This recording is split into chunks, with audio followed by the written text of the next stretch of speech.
Welcome back. We are here today with Stanislav Karapivnik, former U.S. Army officer, born in Donbass and returned to Russia 15 years ago. So thank you very much again for coming back on. No problem. Thank you. Happy New Year's for everyone, and for those celebrating Orthodox Christmas, it's still another week. So upcoming. Yeah, Happy New Year's. And well, it seems that we're starting this new year with yet another round of escalation. This attack on Putin's residence I thought was quite interesting because, well, for over the past 4 years, there's been a constant shift in terms of how we should define the rules of this war. So, for example, how deep can the involvement of NATO be within the category of helping Ukraine, and when does one cross into a direct war? This has been shifting as well. We see similarly what are acceptable targets. So we heard that Europeans and Americans have been arguing for a while that the war should be taken to Russian territory in terms of refinery, the nation of Kursk. Of course, it shouldn't be taken to European territory.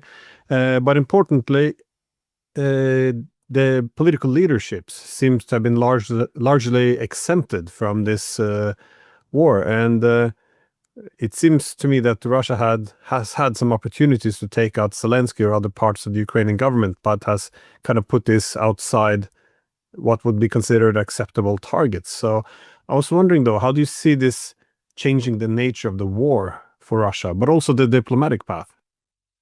Well, let's begin with that. Political leadership should be outside the war, and it's only been one-sided. Let's just begin with that. That's flat out. And it's been the side of the Russian side. And this has been coming under more and more criticism, and now the criticism's flying high. It's on the radio stations. People want strikes. They want Zelensky destroyed. They want his people around him destroyed. And this is on commentary this morning. I was in the car listening to it on FM. But people think that, well, at least the West tries to portray that Vladimir Putin is a dictator. Everybody kowtows same line. Far from it. What's scary to the should be scary to the West, if they're any bit IQ higher than a snail, is the fact that Vladimir Putin is holding back a lot of destruction that could easily fall on the West. Anybody else, me included, if I was in his place, I would have been striking much harder and further into the West by this point to get the message across. And if it doesn't get across, call it a warmonger, what have you. But I think that's the problem, is the West has gotten, and Zelensky as part of that West, as the forwardmost part of that West, has gotten very comfortable. They're going to be exempt from everything, no matter what they do. And they continue up the ante to the point where they're going to get hit, and they're going to get hit hard, and it could easily escalate into a nuclear conflict, in which case Europe will be just exterminated. But for the simple reason is, it doesn't take much for Europe to go into a radioactive hellhole, because Europe is very compact. So if Russia was to strike only the American bases that have nuclear weapons on them, the heavy bombs, the glider bombs, that alone would be enough to cover most of Europe in nuclear fallout. It's just a fact of geography. America, Russia have huge open areas, large distances between cities. Europe is extremely compact population-wise. So any hit in Germany will have fallout all the way up into Scotland and Ireland, guaranteed. I mean, we saw that in Chernobyl. When Chernobyl blew, and by the way, the Ukrainians, aka the European, well, I won't say Europeans. I hate saying that. We own a third of Europe. We were in Europe long before as R1A Hopla group. We were there long before the R1Bs, and the R1Bs are the Germans. So we own a third of Europe. We have been here longer than the Germans have been here, and the Scandinavians and many other nationalities. Maybe the Celts are here longer than us. So I'm not going to say Europe. That's just very incorrect. The European Union and NATO. As we saw when Chernobyl blew, the fallout reached Scotland. And for 10 years, the Scots were told not to graze their cattle up in the highlands, or their sheep in this case, up in the highlands, because it was radioactive fallout that was building up in the moss and other organic matter. And that was just from a nuclear power plant that never went critical, by the way. It never went critical because 3 men sacrificed their lives went underneath the nuclear power plant and manually drained the water reserves. Because if it had gotten in there, if it had melted all the way down, there would have been a massive steam explosion that would have covered much of Central and Eastern Europe and probably gotten much more into Western Europe. And the West is trying to do this again on purpose with attacks on the Zaporozhye power plant, with previous attacks on the Kursk power plant. So the West seems to be absolutely the European Union's leadership, with a few exceptions. The Austro-Hungarian Empire seems to have the only sanity left in the EU, the modern EU. The rest of them don't seem to understand where this is going. So they have tried several occasions to attack directly Vladimir Vladimirovich. There was if we remember, in 2022 or 23, there was a drone that flew in and hit the Kremlin. It's just that the anti-aircraft systems were upgraded heavily all around the edges of Moscow and internally with Panzer systems, and the big rocket systems are held externally. There's been several assassinations, flat-out assassinations, including civilian casualties outside of the assassination target, and of civilians too. While we were at it, of poets, of Dugin's daughter. Other people have been assassinated. Journalists have been murdered by the Western regime in Ukraine. The number of journalists that have been killed is innumerable. In fact, the journalists no longer wear press badges. They don't wear press badges. They don't wear blue, the dark blue that journalists normally wear, because that makes them target number one for the Western regime that is in Kyiv. So this is not a first time. The question is, how long will Moscow continue to not retaliate in a full manner? Because the voices of criticism inside of Russia are very loud. And what the West doesn't seem to understand is, believe you me, if they ever get rid of Vladimir Vladimirovich, they're going to be regretting every second that comes after it, and there won't probably be that many seconds, because the people that are going to take power afterwards are going to make them extinct. There are very hard wing people waiting in the wings are going to come after it, and that's going to be revenge. And it's going to be revenge not on Ukraine. It's going to be revenge on the rest of the EU and NATO countries involved in this. Well, another area, though, where we seem to be moving towards not just an intensification of the front lines, but also further escalation, even widening the war, would be the attacks on different energy and maritime infrastructure. That is, we see that the targets, of course, of the energy infrastructure goes a bit both ways. That is, Ukraine and NATO are targeting Russian energy, not just through sanction, but also attacks on refineries, now also attacks on civilian vessels. And as we saw in the Mediterranean, it's hard to imagine that, of course, Ukrainians acted alone. This seems highly unlikely, but of course, the Russians are also going after Ukrainian energy and ports to reduce Ukraine's capabilities to attack in the Black Sea. What do you see now being the strategy on the Russian sides? Because I heard many warnings coming out of Russia that if its assets are attacked in the Black Sea, then the natural reaction would be to sever Ukraine from the Black Sea. But how are you reading all of these attacks occurring now, especially in the Odessa region? Because it's not just the energy infrastructure. We see the ports, bridges. It's quite, it's been very, I guess, defining of the past 2 months. Well, let's begin with the fact that this isn't Ukraine attacking. There may be a Ukrainian somewhere in the group. This is the UK. Flat out, this is British intelligence. This is British drones, even if they slap made in Ukraine on those drones. What's interesting is some of the targets have been hit. So the Turks have been made to look fools because shipping is being hit inside their exclusive economic zone. One of the ships that was sunk was actually carrying sunflower oil. Not sure how much of an ecological disaster that will be, but it's not fuel, at least. So we'll see. Maybe fish eat sunflower oil. But there was a lot of it that was leaked. So luckily, the 2 oil tankers that were hit were empty. They were coming in for fueling. But the interesting is they were heading. First of all, they were under third country flags.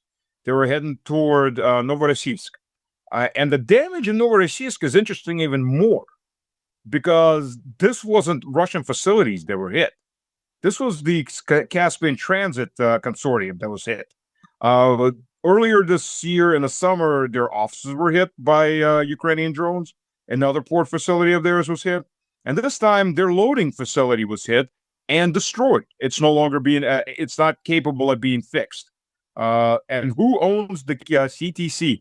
Well, Russia does have a small stake in the CTC, but the CTC is owned first and foremost by Kazakhstan, who has been putting their behinds on two seats. We'll be friendly with Russia and we'll hold all the sanction regimes too, somewhere in between. Oh, and we'll help feed Ukraine. Well, you get what you get when you help feed Ukraine. Turkey got the same thing. So now they can't export the majority of their oil because that's where most of their oil went. So they're losing billions. It may bankrupt the government because that government literally does live off of oil and gas. Who else owns that? Oh, the U.S. owns that. So American assets have now been destroyed by the British. I'm not sure how much of how much of a conflict that's going to cause, but I'm sure Americans weren't too thrilled to find out that their facilities that they helped pay for are now longer operable and will not be operable in any of the near future, which cuts down into American oil imports and American revenues. Interestingly enough. So I'm sure that's probably fit into Trump's position at least somewhat, because Trump does represent the oil lobby as well. He hears from them and he represents them. They are powerful in the U.S. What else has been hit? So a Chinese tanker has been hit, and that was in the Mediterranean heading to Russia to fuel up in Russia. And at this point now we're starting to hit the really, it's no longer just Russia being drawn into this war, but the Europeans. Because let's admit it, I mean, where the Western Central Europeans are doing this, it's not the Ukrainians. Unless the Ukrainians have free travel with weaponized equipment through Greece. We're talking about Greece, more likely is where these drones came from. How do you find a tanker in the middle of the sea to bring a drone in before its fuel reserves go? Satellites. You have satellite data. If it's not the U.S. giving the satellite data, the EU has more than a few satellites over the area, including the UK, that are given that can give live satellite feeds where these tankers are located. Again, it's one thing if it's in a port; it's a whole different thing. It's out to sea. Sea is a big place. People don't realize that oftentimes when they look at a map and see, oh, see, there's a map, there's a little tanker about icon there. Yes, but that's millions of square kilometers of water. Try finding that with a drone, especially a surface drone, and trying to find it. Let alone even the air drones. The air drones that were used are not that long distance capable. So they're not going to be hovering around looking for this tanker out in the open sea for very long. And they came in hard in basically a swarm outfit. So what the Russian government has already said is for all tankers coming into Russia to reflag to Russian flags. So far, they've been hitting third country flags. Reflag Russian flags, that's an act of war against Russia. Go ahead and hit us. If it's a British, then it's a declaration of war by the British. If it's Bulgaria doing it or Romania doing it, it's a declaration of war by Bulgaria and Romania on the high seas. So we'll see how that works. But it did make me want to ask you about the U.S. position. How do you make sense of the U.S. position in these negotiations? Because Trump is, of course, famous for going a bit back and forth, and it also seems a bit bizarre, the U.S. position, because now the U.S. is seemingly the main negotiator trying to bring this war to an end. But it was the U.S. that pushed the Europeans back in 2008 on offering future membership to Ukraine. It was the U.S. who took the lead in toppling Yanukovych in 2014. It was the U.S. that took the lead in undermining the Minsk peace agreement and then the Istanbul talks. And today it's the U.S. generals doing most of the war planning. Ukraine is full of CIA agents. It's the U.S. intelligence agencies giving the targeting, primarily using American weapons. And this is still a U.S.-led proxy war, irrespective of Trump trying to give it over to Biden. So yet Trump is the mediator here. He might be genuine, though, that he wants this war to end as he sees a disaster, or he could just be trying to outsource it to the Europeans. But even as he mediates, though, the sanctions on countries like India are being imposed in efforts to cripple the Russian economy, and he either ignores or assists the Europeans in attacks on Russia. So there's even the civilian vessels. So I mean, you are a former U.S. Army officer. How do you make sense of the U.S. position in this? Well, let's call it a diplomatic circus, because this it doesn't feel very genuine to me that if they would want to shut this thing down, they could. And I do understand that they don't want to give up the pressure yet against Russia, as they can use this as leverage in any negotiations. But still, it's been a year of the Trump administration, and they're still leading this war. So what are we looking at here? For future historians, say in 150 years, 200 years, before they start studying these last 5 years, and probably or last, maybe even longer, if you really want to go back to where it starts, and the next couple of years where it goes, I would highly suggest binging on Monty Python's Flying Circus, because this is basically like the most absurd episode of Monty Python's Flying Circus. For those that haven't watched this, maybe I'm dating myself, but I highly suggest watching some reruns and then watching the news. It will make much more sense. The absurd of the absurd is what we have from the West in general. Anybody with half a intellectual node in their head would have figured out that one of the biggest targets of all of this was the European Union to begin with. The destruction of the European Union, the willful self-destruction of the European Union. And that's exactly what we have. Well, the U.S. playing all sides is a common theme, though. In 1941, before Harry Truman took the presidency, there's this quote he had in the New York Times where he said that, if the Germans are winning, we should help the Russians. If the Russians are winning, we should help the Germans. And that way let them kill each other, as many as possible. And this is kind of as long as both are weakened, we win. And again, and it's not exactly the same now, but the logic is still the same. You can destroy, for example, Nord Stream, you weaken the Europeans, and in their weakness, make them more dependent on the US, make them more obedient. I mean, look where the EU is now. 20 years ago, in terms of GDP, there was some parity between the US and the EU. Now, there's nothing. What remains of a deindustrializing Europe is being now lured over to the United States with all these subsidies, and it's quite remarkable. And as the Europeans are allowed the privilege of buying American weapons to fight a war, which the Americans were the main one pushing for, all the Americans want in return is for Europeans to buy American energy, much, much more expensive.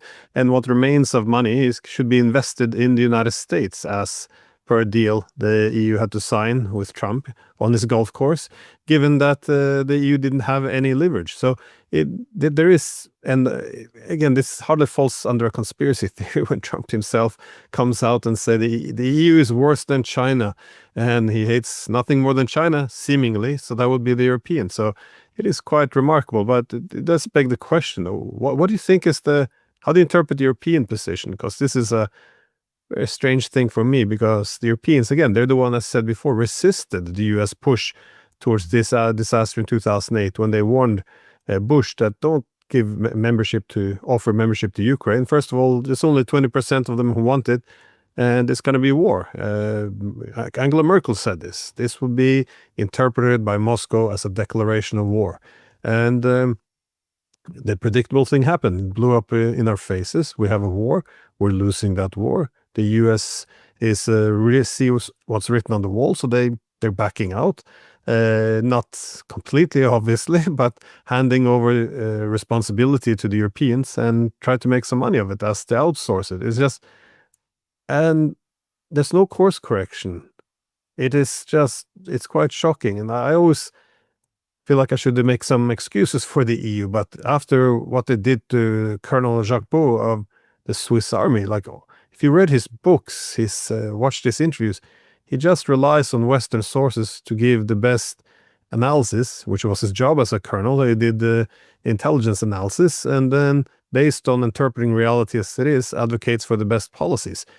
His assessments have been correct. No one can catch him on any of the facts or the analysis he does. And the policies, therefore, he recommended would have kept us away from this war. It would have saved Europe. It would have saved Ukraine. That's not what the Europeans did. Yet they sanctioned him. He can't travel. They seized his bank accounts. A colonel which used to work with NATO. What? This is just, it's so dark. I mean, for me, this is a big nail in the coffin of the EU. And they did this to themselves. It's shocking. Anyways, on that not so happy note, thank you very much for taking the time. I know you're very busy there in the holidays ahead of New Year's and Orthodox Christmas. So thank you. Well, thank you. And I hope, I do hope this year brings sanity. What's the Chinese animal this time? The horse? Hope the year of the horse, or the stallion, whichever it is, brings a lot more sanity to Europe than has been for the last 3 or 4 years. So we'll live and see. But, hope for the best, prepare for the worst. 大家好，我是主播周玉琴。很多的朋友告诉我们，太阳星全效克菲尔益生菌帮助了睡眠品质。原版的太阳星全效克菲尔益生菌，它添加有超级食物羽衣甘蓝，健康再加分。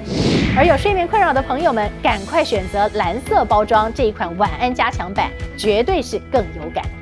每日克菲尔，时刻美好 ，Good Feel Good。请上快点购为健康下单，而且要记得输入推荐代码，有额外的折扣优惠。